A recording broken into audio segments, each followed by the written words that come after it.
সরকারের কোনো বিরোধী পক্ষ নেই এবং সরকার একদিকে যেমন চাপে আছে, সেই আরেক দিক থেকে সরকার আসলে এগুলো কন্ট্রোল করার ক্ষেত্রে যেই ন্যূনতম মেকানিজমগুলো সেগুলো ফাংশনাল করতে পারছে না।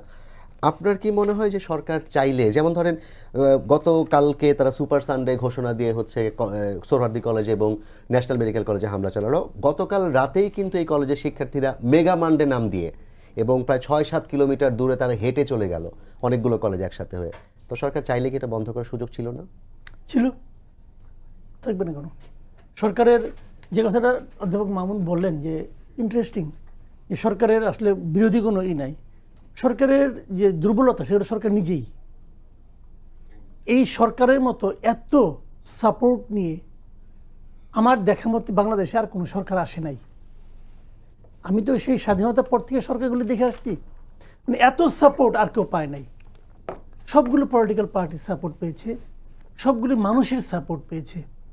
এই সাপোর্টটা বহন করার ক্ষমতা এই সরকারের নাই। সরকার এটাকে মানে এটা দিয়ে কাজে লাগাবে দূরের কথা, সে বহনই করতে পারে না। সে এই সরকার এখন পর্যন্ত অনেক জায়গায় তার দুর্বলতা দেখাচ্ছে, কিন্তু মানুষের মধ্যে কোনো বিক্ষোভ দেখা যাচ্ছে না। আপনি যতগুলি বিক্ষোভ দেখবেন সবগুলো কিন্তু সরকারের বিরুদ্ধে একটা বিক্ষোভ নাই। কিন্তু তো সরকার এত সমর্থন পাওয়ার পরেও সে এইগুলো কেন করতে পারছে না? এগুলো সিদ্ধান্ত নিতে না পারার ব্যর্থতা। যেটা তারা সিদ্ধান্তই নিতে পারছে না, তারা বুঝতেই পারছে না যে কী থেকে কী হবে। এবং খুবই দুঃখজনক, যেটা আমি একটু আগে দেখলাম উপদেষ্টা নাহিদ বলতেছে, সে এখানে ষড়যন্ত্র তত্ত্ব নিয়ে আসছে। ভাই, আপনি একটা প্রবল পরাক্রমশীল স্বৈরাচারী সরকারকে সরিয়েছেন, তারা আপনার বিরুদ্ধে ষড়যন্ত্র করবে নাকি সমর্থন করবে?